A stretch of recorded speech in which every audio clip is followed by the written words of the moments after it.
Welcome to Watch You Want, and thanks for logging on. Well, once more, it is Watchmaker Wednesday, and I'm joined by my good friend Mike Michaels. How's it going? How's everyone doing? I think Mike has his most Harley accessorized look that I've seen yet. This is a guy who has all the gear. Yeah, I like to ride and took a little ride this afternoon just to, just dust off some watch dust off me. He's a man Clear my head. He's a man of extremes. Well, after rating the Screamin' Eagle catalog, Mike is here to join us to answer questions from the field, but also to do a survey of modern marvels, in-house upscale calibers that have proliferated through the 2000s, and we've picked three great ones from Audemars Piguet, Jaeger LeCoultre, and Hublot. Yep. And we'll talk about all those. We'll talk about how they came to be, the derivatives of them, how they evolved. Yeah, and also we can talk a little bit about why they evolved and what they did right, what needed work. Right. And a lot of them, we've talked about that before. All the brands, everyone has come out with different new in-house movements. They've done it out of a necessity. Not just to say we can build an in-house movement, but again, necessity. When ETA started pulling back, that opened up everybody else to all the R&D, and it allowed people to spread their wings and actually really see what they can make. And not just that, but we're talking a little bit about upscale movements. And in a lot of cases, these movements came about because the rollback of ETA calibers started a broader discussion about in-house watchmaking. Right. So while AP, for instance, wasn't affected by the ETA cutoff, suddenly people were asking questions like, why isn't there an in-house caliber in my offshore? Yeah, exactly, because they had the JLC-based movements, which are fantastic movements. We've talked about those, and I'm sure we're going to talk about them again. We've got a few. But then when they came out with their own in-house movements, just everything from the finish on them, it's a beautiful movement. It's really well done. It takes a lot from the JLC, as far as construction and everything, especially when it gets to the automatic. Use the automatic components. Now, before we get deep into the Audemars Piguet 3120, let me say that tonight, Federico is talking watches in the live chat box, so if you're tuning in and you want your questions answered immediately, instant gratification through live chat, Federico's in there. And also, if you haven't heard, or if you're just joining us for the first time in about a week, we have launched a new channel, which is Watch You Want Watch Reviews. It's literally that. It's me doing my old talking hands thing. Believe me, you know my wrist size, you know all of my birth scars and marks and moles and everything I've accumulated from bike crashes over the years. So guys, check it out, Watch You Want Watch Reviews, and that's the last I'll say till I close. Okay, so tonight, Mike, Audemars Piguet's caliber 3120 was introduced in early 2004. It was AP's custom-built surrogate for the firm's long-running JLC 889 customer caliber. Tell me a little bit about this movement. The movement, actually, we have some pictures that are going to come up too. That's actually the movement right there. It is based, when you look at the movement, it has a lot of similarities to the JLC. As I mentioned, both the automatic has its own automatic bridge, where one of the places it differs, it's more like a Patek, where it has, and again, the Patek is also very similar to the JLC construction. It's almost like a derivative of both movements, except it does have the balanced bridge instead of a balanced cock, where the bridge is actually supported on both ends. A free-sprung balance with a full balance bridge. It's interesting because the AP's caliber 3090 kind of previewed, not the size, because the 3090 was a small manual caliber, but the balance architecture that AP later used with the 3120, and that movement came out 4 years earlier. Okay. Yeah, the dates I'm not too certain about. That's why I love that you know all this stuff, because I marvel at it. But the movement itself, especially like I said, when we come down to the automatic components are very similar to both the Patek and JLC. In construction, reversing wheel, in drive, with the wig wags, everything else, it's all very, very similar. JLC uses 2 wheels, the AP uses 1 wheel. Very small differences. It's, to me, the AP in-house movement, it's a really strong movement. It does really well. Now, when Mike talks about the wig wags and the reversing wheels, what he's talking about are elements that are in the JLC 889, and you can see them right underneath my finger. I'm going to move this up into the plane of the camera. You can see there's actually a little rocker with 2 jeweled wheels, and it's visible on the 889, and you're looking at my Master Moon on the backside here, the 889 base, and that little rocker jumps back and forth to keep the mainspring barrel turning in one direction regardless of which way the watch winds. Now, AP stuck with this architecture when they went to the 3120, but they covered it with a bridge, Right. so you can't see it. Yeah, it's buried underneath. Again, we talk about different calibers. Patek uses one wheel. The same kind of thing, spring-loaded wheel, where. But on the AP, it's covered, it's buried underneath. The rest of the wheels traditionally are the same. It has its little click. It has a steel wheel with a houndstooth click on it, or houndstooth gearing. Just to prevent the mainspring barrel from backing From off. backing up. Yeah, it spins one way and locks the other way. Yes. You have that. Your reversing wheel is almost the same. It's the same design. It's not the same reversing wheel, but the same design. It's a modular reversing wheel with exposed locks on it, where it's made to turn one way and catch the other way. And we'll actually have a good photo example of a one-way reversing wheel from the later generations of JLC calipers when we get to the 975 Auto Tractor. But a little bit of storytelling. Okay, so the Royal Oak Offshore came out in 1993. Everyone knows it has never had a completely in-house caliber inside it. It's always been a modular chronograph. Well, Audemars Piguet, right up until 2000, owned 40% of Jaeger LeCoultre. So in 2000, they sold their 40% to Richemont, and that actually led to the company that owned Video Instruments selling the remaining 60% to Richemont. But Audemars Piguet realized that going forward, it was not going to have JLC's in-house movement-making expertise and movement-making industrial capacity. So that really pushed them, along with talk increasingly about in-house calibers and questions about why AP didn't have one, to create the 3120. Well, again, what I like too, what AP did, if I remember right, the first ones, they didn't even put the display back on them. That's correct. And then that came on later. Just to show off. Why not show off what you made? When you're finally making your own in-house movement, you're very proud of it. Show it off, especially when you have the solid gold oscillating weights, with the family crest on it and everything. It's a beautiful design. It's a pretty movement. It's a pretty movement to work on. It has beautiful finish even under the dial. Under the dial, the finish on the watch is actually absolutely beautiful. And that's really the ultimate sign of integrity. Yes, exactly. Where they didn't hide anything. One thing it does have has a very complex date drive wheel. It's a very, very complex wheel. It's a very expensive wheel to replace. They do go bad. I've seen them bad a couple times now. It's just so many moving parts inside of one stacked wheel. That might have been the only drawback of what they did when they designed the watch. They probably didn't have to get that complex on something as simple as driving a calendar. So here's what changed from the JLC 889 to the 3120. So first and foremost, this was a movement that was designed to be seen, so it was finished to a much higher degree. JLC was pretty much giving Audemars Piguet movements, and they were being put into cases, with the exception of the 2121 in the jumbo. They were simply not movements meant to be seen. So the 3120 was designed to be beautiful. Bridge work, Côte de Genève, the engraved, not embossed, not stamped, Audemars and Piguet coat of arms in the 22-karat gold winding mass. Beautiful bridge work, extraordinary to look at, polished screw heads, chamfered slots. It was also a bigger movement because as Audemars Piguet and IWC discovered during the 90s, the 889 was not a good candidate to pop into sports watches. It was thin, it was delicate. Right. Yeah, 889 is a great movement.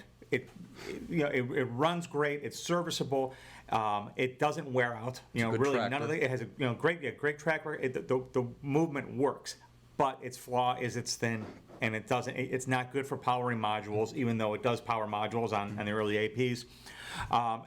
But it's not a robust movement. It's more of a finesse movement. It's a high horology movement. Yeah, exactly. But the AP, it's when you take one apart, you see it's so much more. It's built heavier. Yeah. There's a couple very light pieces in it that I don't like. You have to be really careful putting the second hands back on them because the jewel is so tiny on the center wheel. Little pieces like that. That make it delicate, but once the movement's together, it's very, very robust. And it's worth mentioning that when watchmakers speak of robust movements, in general, the thicker, the better. And the JLC was 3¼ millimeters. 1 extra millimeter for the 3120 made a world of difference. Like when Mike talks about thickness, he's talking about how big a wheel is, how big you can afford to make a plate, how big you can afford to make the moving parts of the movement. And a millimeter, percentage-wise, was a huge step up. Oh yeah, when you go from 2.5 to 3.5 millimeters, it's a massive jump in size. Again, you don't think when you look at it, you don't think of much. but it gives you that much more room to actually work with. And so they had the idea to use this in both dress watches and in sports watches, which is why I have a millenary here, so you'll get a good sense of the movement as it actually appears in the metal. But then this is the same base caliber in 3126 form that's made it up to the 3840 module to create the offshore chronograph's movement. And you can see everything I spoke of. You can see the engraved coats of arms of the Audemars and Piguet family. You can see the linear Côte de Genève across the bridges. And what you can see that's important, and Feline has a great graphic that can blow this up a little bit, but is the free sprung balance and full balance bridge. And when Mike speaks about robustness, this architecture is absolutely critical to achieving that. Mike, what does a full bridge and a free sprung balance get us? The full bridge, again, it's just, when you see the picture, it should be obvious. It's full support. Yes. Instead of having a cantilevered balance cock, where you're only, the balance is actually supported just off of one little arm, where it's just not very strong. Like the 889. You can make it, and 889 is very thin too. And the balance cock is actually very thin on it. So the balance cock can actually move up and down. And we talk about shock on a watches, again, it's not electric shock, it's mechanical shock, dropping the watch. The balance can actually jump inside the balance, underneath the balance cock. When you have a balance bridge that goes all the way across, Rolex 3135, they introduced it there. They're using it on the new Tudor in-house movements, and the 3185s. Everything else going up. It's a balanced cock or balanced bridge is the way to go because it's that much more durable in the movement. Plus, it ties the movement down more. When you're adding screws, you're adding another bridge. It also supports that whole movement better. Yeah. Because you notice that when you tighten screws, you could run tests on watches, and then when you go to case a watch, the watch actually runs different because the plate actually moves, and when the plate moves, your end shakes move in between the bridges. But if you make a more durable movement, it's less apt to change when you actually case the watch up. Now, AP made some interesting decisions here. For one, they kept bidirectional winding. It's an efficient system. Obviously, they kept the reversing rocker with the two wheels from the 889, but they had a very specific reason for doing this. Aside from the fact that the JLC system works great, maintaining bidirectional winding, just as Rolex does, creates a very refined feel on the wrist. It's hard to hear or feel the movement of the rotor in a 3120. Exactly. It's very smooth. It's not going to free spin. Not that a 7750 is in the same class, but it's not going to free spin like that. Once it comes to full wind, it's not going to release and go back the other way. So it's a much smoother. It's equal on both, and it's actually a very, very smooth automatic. And on top of that, one of the changes that JLC would later implement in the auto tractor generation movements was ceramic rotor bearings on top of everything else to make it very efficient and to reduce maintenance needs in that component.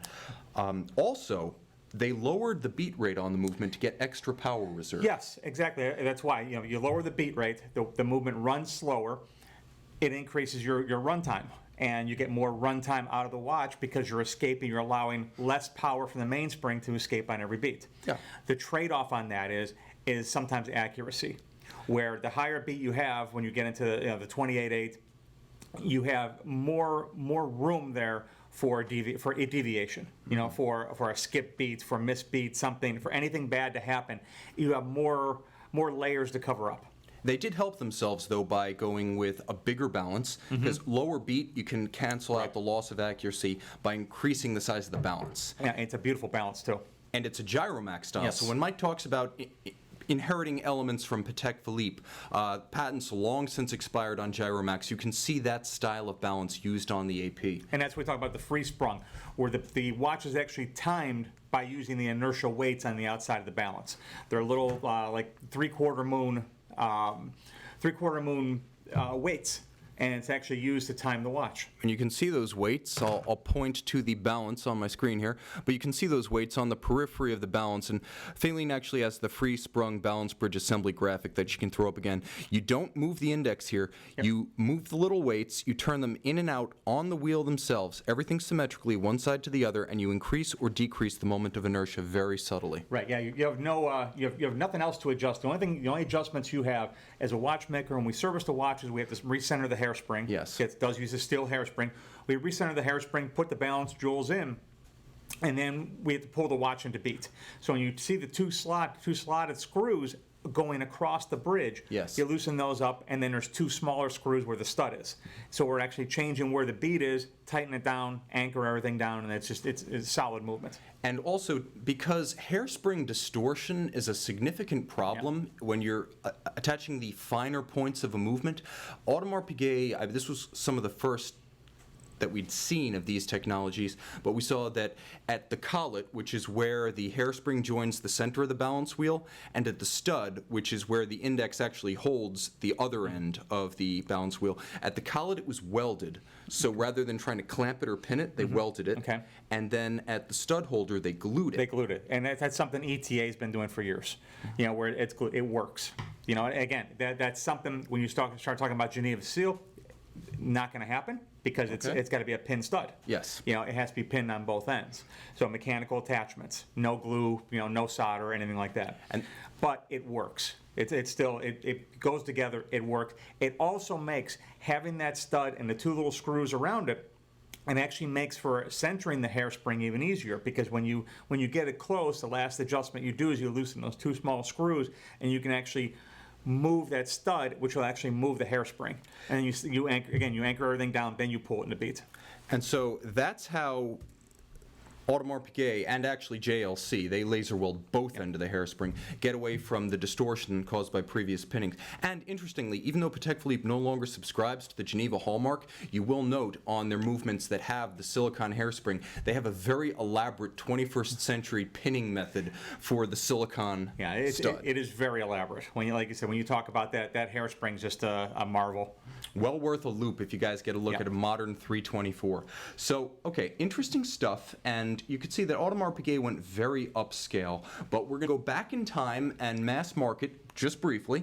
Our friend Dr. Jamal bought a Omega caliber 980 alarm from the early 70s. I believe this alarm was made from about 1969 to 74. So he's got his Omega Memomatic alarm on his wrist. This is a watch that we've sung the praises of on the show before. It's a vintage reference that you own for the fun of it and the love of watches. It has not been hyped to death by blogs, so I'm happy that we've got this one. And if you guys have a watch that you bought off of one of our recommendations, even if you didn't buy it from us, send it in. I'll throw up that wrist shot on our channel. That's very cool. Interesting too, and this is one thing I don't love about that watch. The mainspring runs both the alarm and the watch. But hey, vintage charm, right? Okay, so Mike, moving on.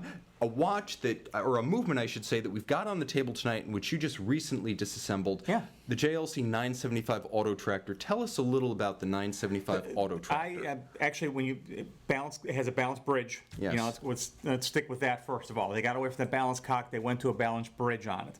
It's actually the one I worked on was actually in a reverso, and it went in a corner quadrant of the movement. It was actually a really, really nice movement to service. It has all the features you want. It has the hacking seconds. Everything is done differently. Everything's laid out differently. It was a very interesting movement to do. And like I said, I just did, I think I've done 2 of them so far, and one of them I just did last week. I threw a couple pictures up on Instagram of it. When I tore it down, I think we have some of the pictures here. Oh yeah, and I actually have, for your viewing pleasure, a caliber 975 Auto Tractor on screen right now, and you can see The difference, that fixed index.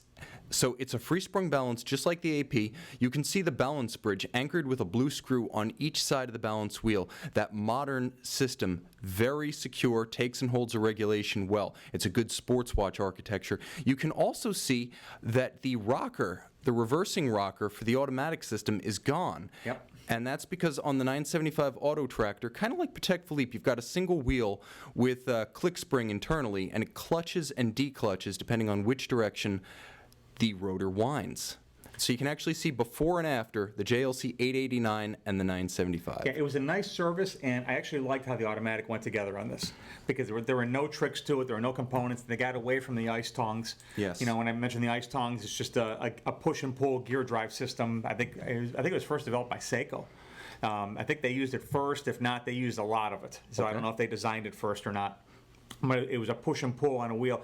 JLC used it for a while. You see it in the Panerais, newer automatic Panerais. You see it in Cartier, and Cartier in-house movements. Same thing, we see the ice tongs.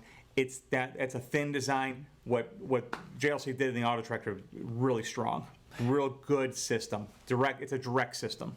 And I've also heard that because the movement was designed for mass production, there are actually more locating pins that make it easier to assemble the movement's bridges on the plate. And they're tall locating pins too. Everything falls together when you get everything lined up. A lot of times, working on watches, if the shorter the locating pins, the more you have to fight to get things to line up. The higher quality movements will fall together. Rolex is one of them. You put a bridge on, it falls on top. Everything lines itself up. If not, there's a problem. This was another one like that, where you basically just line everything up, you drop the bridge down, it slides down, it lines itself up. There was no mystery with the screws, how the screws went. It was a very straightforward service. Not something I'd recommend anybody try at home, but it was a very straightforward service. It's not quite Legos. It sounds that way, but it's not. So micro Legos. So the 889, the watch that I had in my Master Moon that I was kind of shuttling back and forth on camera, that was a well-known tractor that debuted in 1983, and it was based on the ancient early 1960s JLC 88X movement series. It was important because it was sort of a standard. It was the automatic movement that everyone from Vacheron to AP bought to power high-end watches when they needed something thin and fine with a pedigree.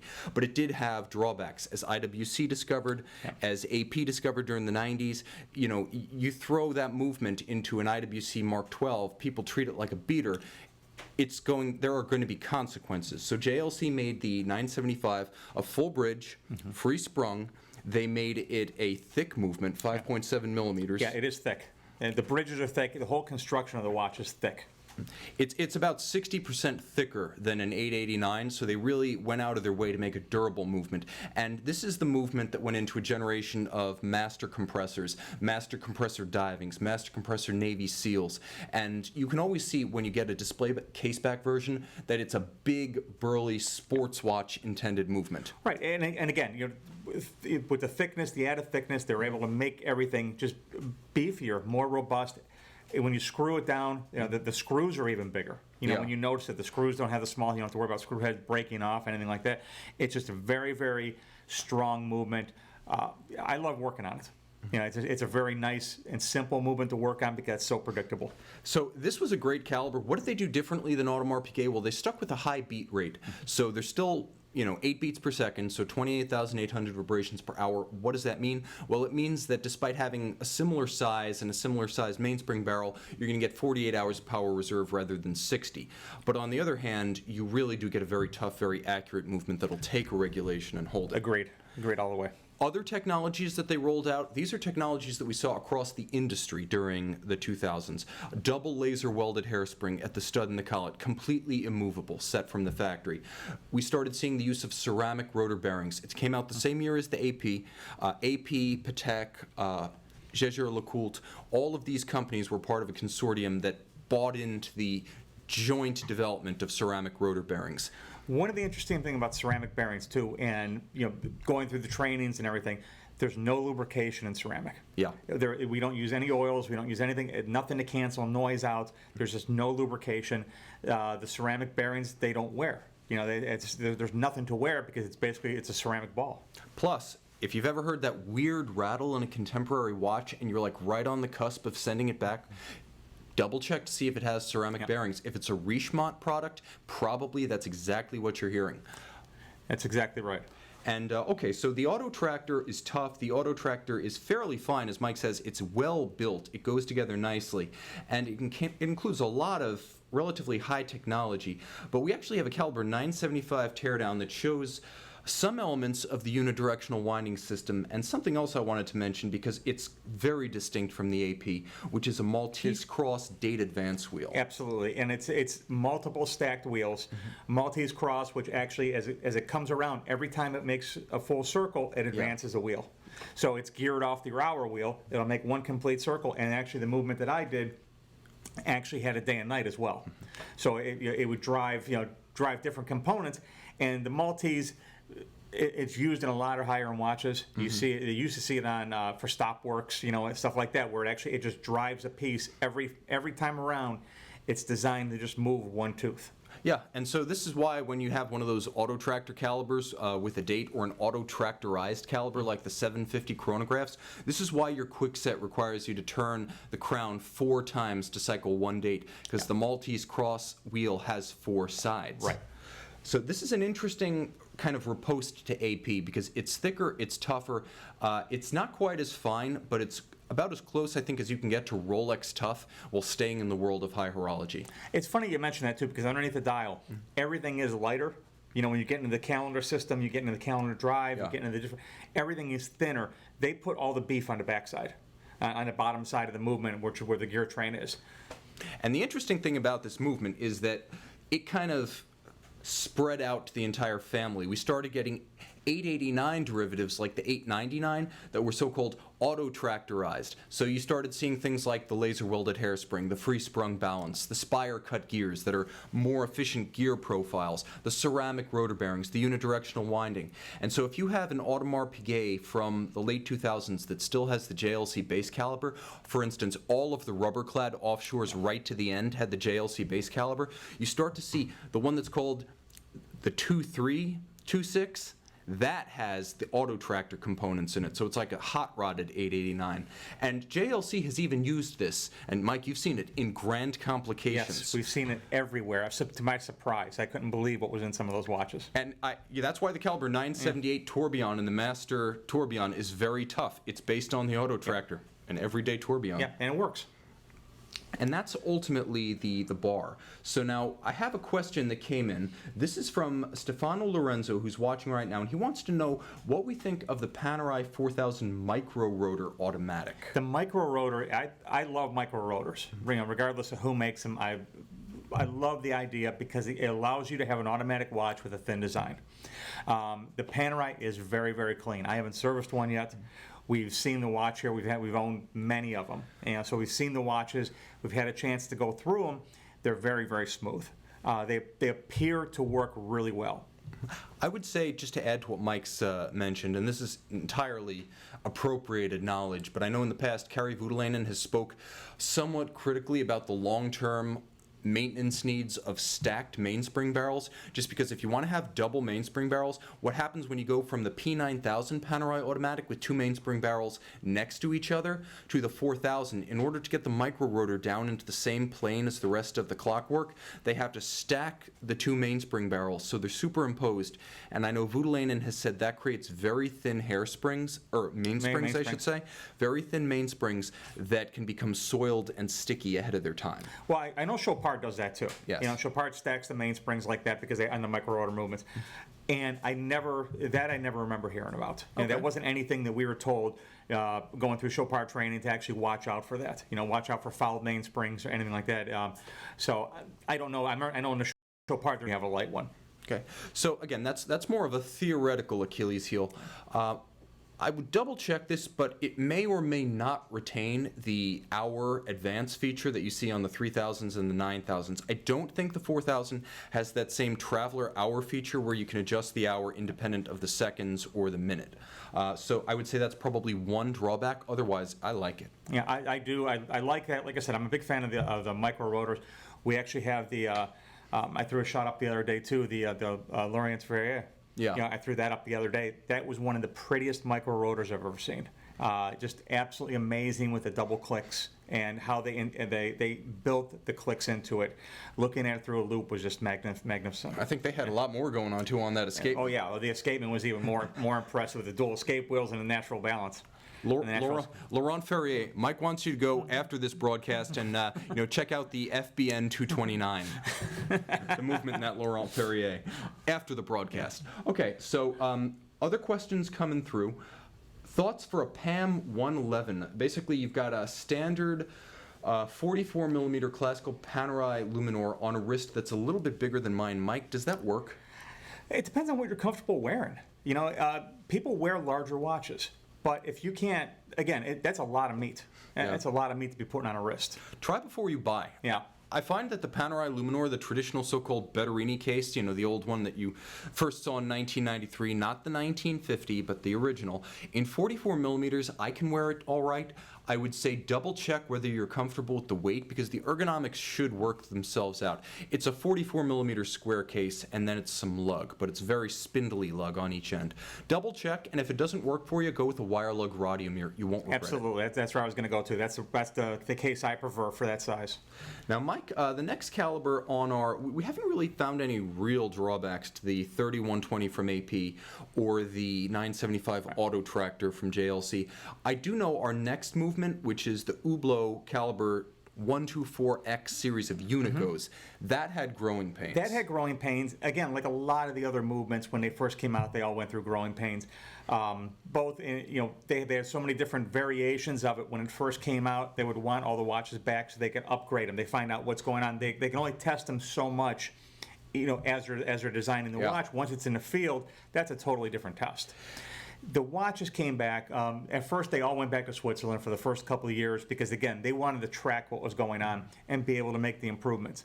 There's a couple interesting things with the Unico. Again, it was designed as a 7750 replacement, but a higher-end 7750 replacement. It's not a drop-in replacement by any stretch. It's too thick for that. Same diameter, same dial feet position, same pusher areas, but the movement's considerably thicker. Where they made it, it's both a good and bad thing. And actually, I have a picture somewhere it's going to come up to on the escapement. They made a modular escapement for it. A modular platform escapement. Modular platform escapement, where you can pull out the entire escapement with 2 screws, which pulls out the balance, the lever, which is a silicon lever, a silicium lever, and the escape wheel all together. So you remove the entire balance and you put a new balance in the watch. There's no adjustments. There's no other repair to it. Where this is good and bad, they try to take it out of the watchmaker's hands as far as having to adjust it. But it also makes for a quick turnaround time, because at Hublot, we were able to take those out and replace them in the watch. We were able to replace the entire balance if anything was wrong inside the watch. I have seen different color levers. And I never got a straight answer if the different color levers were different lift angles, or different angles, or different depths for the pallets for different amplitudes. I never got a straight answer if they were just manufacturer color or why. But I've seen green ones, purple ones, and I think like a gold. I've seen a couple of those myself, actually, and it's interesting because the movement does have both a silicon anchor, so what would conventionally be the pallet anchor, and escape wheel, and the combination of the two requires no lubrication. Exactly. So between the ability to just assemble those and then regulate, if you're the factory, or if you're the watchmaker in the field, like Mike worked in the US, to simply pull the entire platform out. This is fairly unique, because the only other watch I've seen that has this particular architecture, you see it in old clocks and old pocket watches, but I can say I've really only seen it in like the AP caliber 2908, the Jules Audemars escapement chronometer. So this is not something that's common. It's not common, and again, you're talking about something that's in hierology. Where this was something made, and again, how it was designed, if it was designed just for a field replacement, or what the theory was in that. It's both good and bad, because there's really no adjustments you can make. You do see the silicium palette now in Zenith, in the El Primero, and the not all El Primeros, but the chronometer spec El Primeros, you see it. What's interesting, and I think, Mike, you can speak to this too, is that silicon hairsprings and silicon pallet and escape wheel are very different. And right now, that technology, the silicon hairspring, that's Swatch, Rolex, and I believe there was another partner in that consortium, Patek Philippe. Swatch, Rolex, and Patek Philippe all went in developing silicon hairspring technology, and separately, through a contractor that they bought in 2006, Ulysse Nardin developed hairspring silicon from Sigatech. But LVMH does not have that technology, so they have a metallic hairspring. They have a metallic hairspring and Edicron. And so the escapement too. If you look at the escapement on the Unico, it actually has Edicron, which is great. Anyone that's worked on a watch and knows Edicron's a very simple tool. It's obviously not free sprung being Edicron, but it makes it very simple to adjust the escapement once it's in, and that is the only adjustment you have. You have beat air and you have rate, and then you have your regulating pins for your plane on your timing plane. And that's it, though. That's pretty much a best-case scenario for an escapement that's not, for a balance that's not free-sprung, because you really can adjust it well. You can adjust it. That's why it's nice. The other thing about the Unico, when it was made, that when they're originally made, they're assembled dry, Yes. and then they're actually lubricated, on a machine that's about the size of this table with little arms that come in. It's all computerized, so it precisely applies the lubricants. That said, I've seen new movements with oil where it shouldn't be, on the sides of jewel housings. So there's something to be said, for the human actually going in and applying the right touch of oil. But again, until you have those humans that can do it, True. you have the machine. One thing they did that was actually kind of cool, if I can go back to the actual manufacturer. Absolutely. They had one of the coolest machines I'd ever seen for setting jewels. They would take the jewels, for the jewel settings, and they would basically dump them out on a tray. Okay. And then it would take a picture. The computer would take a picture of them, and it could visualize which ones were right side up and which ones were upside down. And then it would come one by one and select those jewels and then place them into plates. And it would just pick them up, and it would place them in the plate, and it would push them all in one time. It was the coolest thing I ever saw.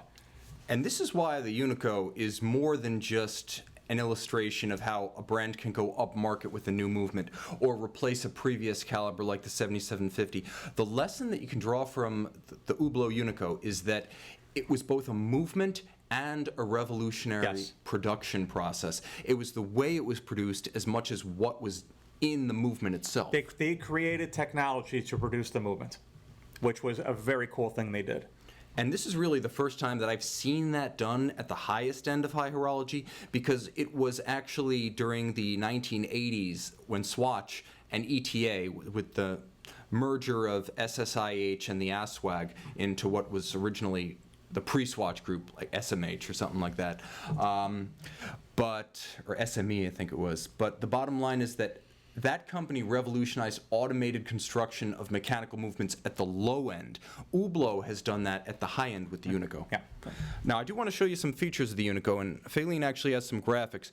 But one of the interesting things about the movement is that it was built inside out, which is to say, now I'll demonstrate with my finger here, the column wheel is at the foot of the dial. So as you cycle the functions, the column wheel is typically a function that's on the what's known as the back side of the movement with the rotor, and it also features train wheels, and you can actually see them turning. You can see the permanently driven driving wheel, the chronograph, off the fourth wheel pinion, and it's all on the dial side. So the Unico was built inside out, so you didn't have to take it off the wrist to see the most visually arresting parts of the movement in action. One of the other things about the Unico too is the minute recorder actually runs off the barrel.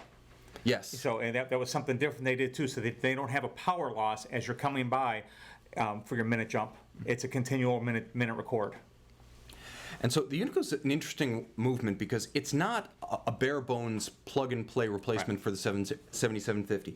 It has the full silicon escapement. It has the 3-day power reserve. It has the ceramic bearings, yes, on the automatic winding system, but it also has a standard flyback function, which is not universal. But you can see it right here.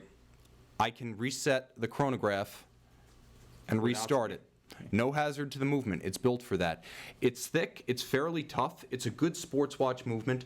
And the bugs are worked out of it. Yeah. There have been some evolutions. The original version of it had 36 joules as the 1240. The current 1242 Evolution has 38 joules. I have no idea what changed. Yeah, I don't know where they added 2 more joules. I have no idea. But the bottom line is it has evolved, and it's evolved well. And Hublot followed an arc from 2005 when they started building their manufacture to 2009 when they first showed the Unico at Basel World. 2010 we first saw it in the King Power. Yeah. Hublot Big Bang Ferrari in 2012, and then it reached the general Big Bang Unico in 2013. Yeah, like I said, it had a lot of growing pains when the movement came out. It wasn't visually pretty, in black when they first came out. It's actually a very sharp movement now. Again, it's not something that's going to be field serviceable for quite some time, just because of proprietary parts and everything, just the way every other brand's going. But it was designed as a serviceable movement too, because as Tim mentioned, all the chronograph parts are on the top side of the movement. When you take the calendar bridge off, all the chronograph parts are right there, and they just sit right on top of another bridge, and it's a very soft bridge. One of the things too, because it's skeletonized, so much is skeletonized of it, to be able to see through it. You have to be very careful putting the hands on. It was pressure. Everything was pressure driven as to how far the hands went on, and so you actually had to fit all the hands every time you had to broach the hands and everything to be able to put them on. So there a little more went into actually just casing the watch. to actually having to fit hands instead of just pressing them out with brute force, because you have the power behind it to hold it, where the Unico didn't. You'll actually deflect the bridges.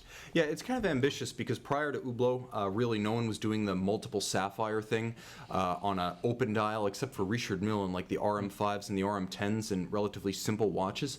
So it was ambitious in the way the movement was made. Developing the technology to construct it was ambitious. Launching the movement with a bold price was ambitious. And constructing the dial specifically to be open and reveal the chronograph drivetrain was very ambitious and difficult to achieve. Yeah, absolutely. And that's where the watchmaker does become a factor on the Unico watches. Yeah, like I said, they did a good job on it. It took a long time to get there, in my estimation, but it works. The watch works. So now here's a question from Dave C., and I think both of us could probably speak to this, but Dave C. is asking, can a brand like Tissot claim to be in-house now since they're part of Swatch and Swatch owns ETA? Well, Tissot has been paired with Omega since really the 1920s, so that's a long-running association. Like I said, during the 80s, ETA became part of the family. So if you consider the big umbrella to be one company, then yes, it's in-house. But how do you see that, Mike? Yeah, it's a fine line. You're walking a line. They have certain movements that are only available in their watches, and that's how they say, it's, in-house.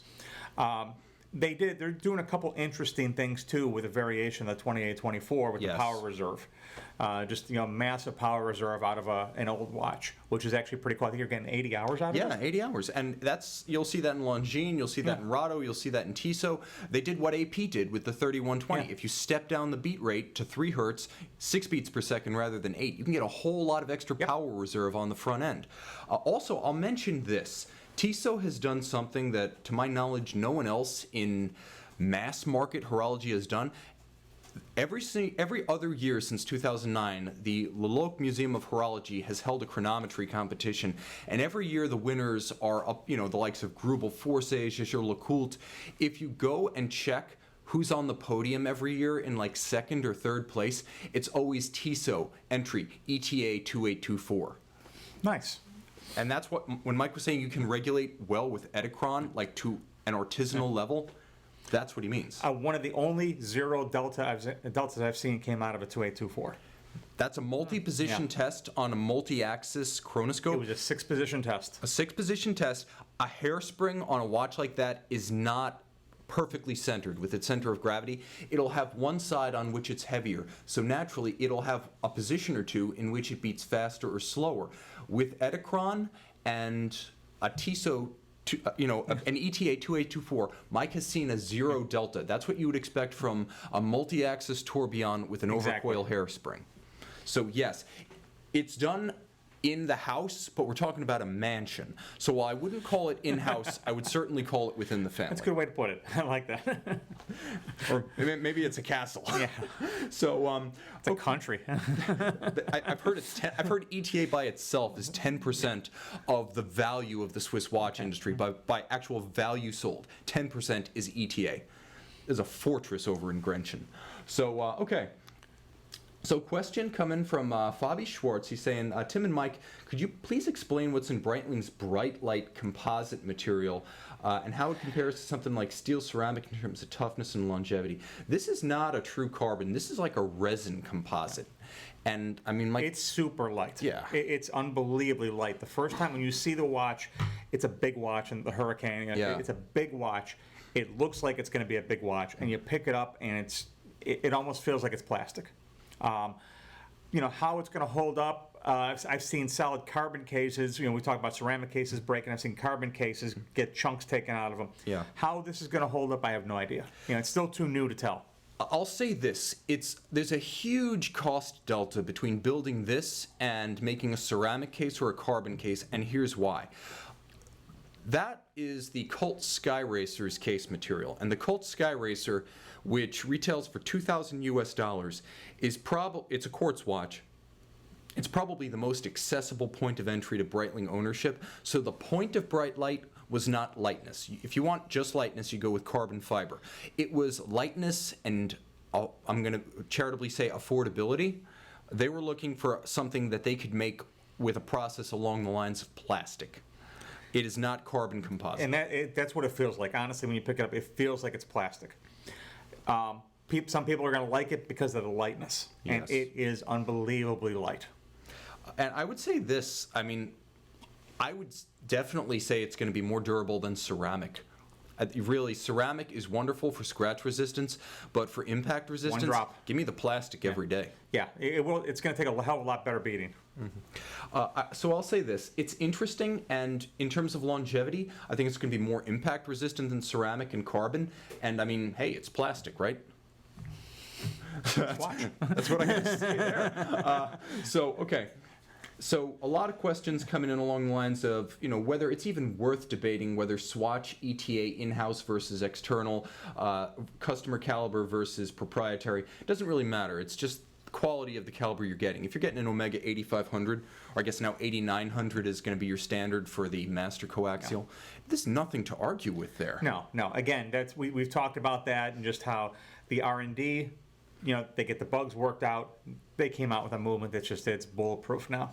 Yeah, that's one of the best. We didn't cover that because we've covered it in the past, but that is one of the best in-house caliber families of the 2000s, and ironically, it came from the Swatch Group, which has no shortage of access to ETA calibers. Exactly, and it's completely different than anything else they've made. So now we had some questions from the field. This was an interesting one, but Mike, this is from Steve, a customer of ours who bought a Roger Dubuis, and he wants to know, down the road here at Watch You Want, how do we service something like a Roger Dubuis RD57? It's based on a Longines L990, but it's a Geneva hallmark finish. How do you approach service of a movement like that? Time-wise, it takes like twice as long to service it, and everything starts with just fitting the tools to actually work on the watch. Fitting the screwdrivers to fit the screws so you don't scratch the bottom of the screws.